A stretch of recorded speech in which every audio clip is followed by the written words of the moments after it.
being wants to separate myself from their toxicity, especially from my mother. To be around her makes me feel ridiculed, small, and left confused and feeling anxious. I just want to make my freedom back and life in more healthy and beautiful way. I'm not sure how I can do that, how I can end this abusive cycle. What is the right thing to do? What is the best approach? Now, first we want to take a look at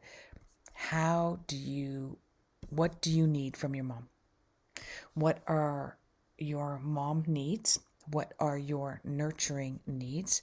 And where are you responsible to provide those needs for yourself?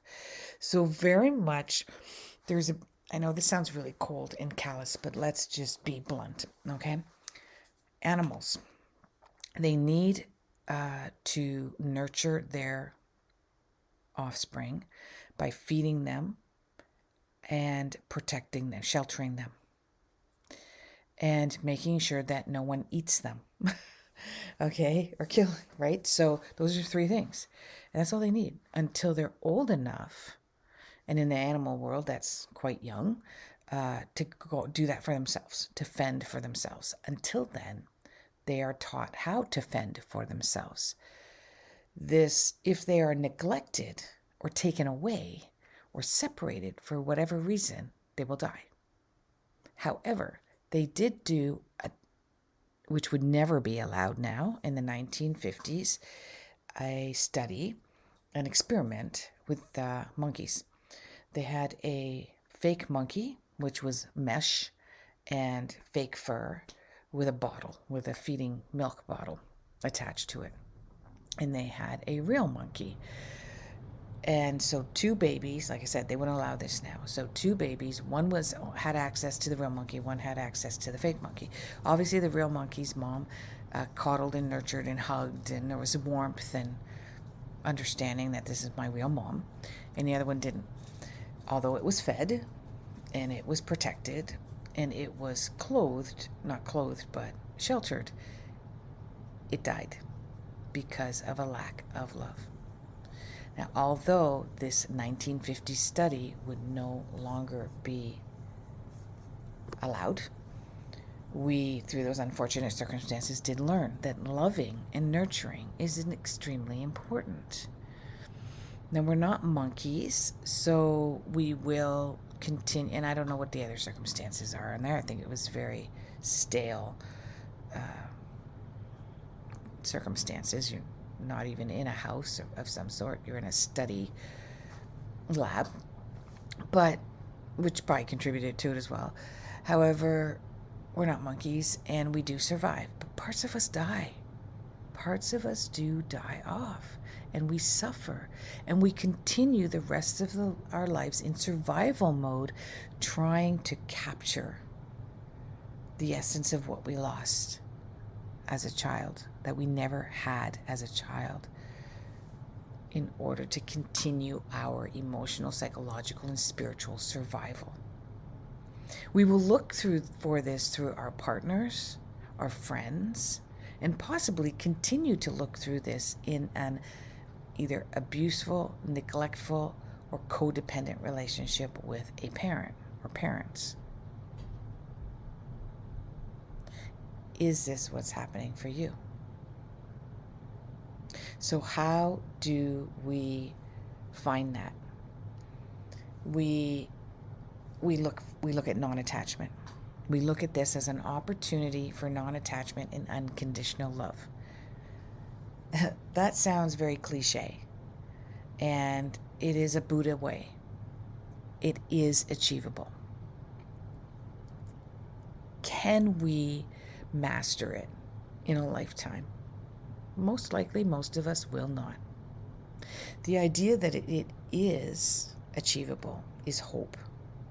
That's 50% of the healing right there. As we practice this every single day, we build faith, compassionate love for ourselves, and unconditional, non-attached love. Non-attachment is not the same as detachment. Detachment means, which is what a lot of people do, is you become cold, aloof, distant, detached, fearful, angry, frustrated. You don't want to be with the person. You don't want to be around the person. You spend as little time as possible with that person.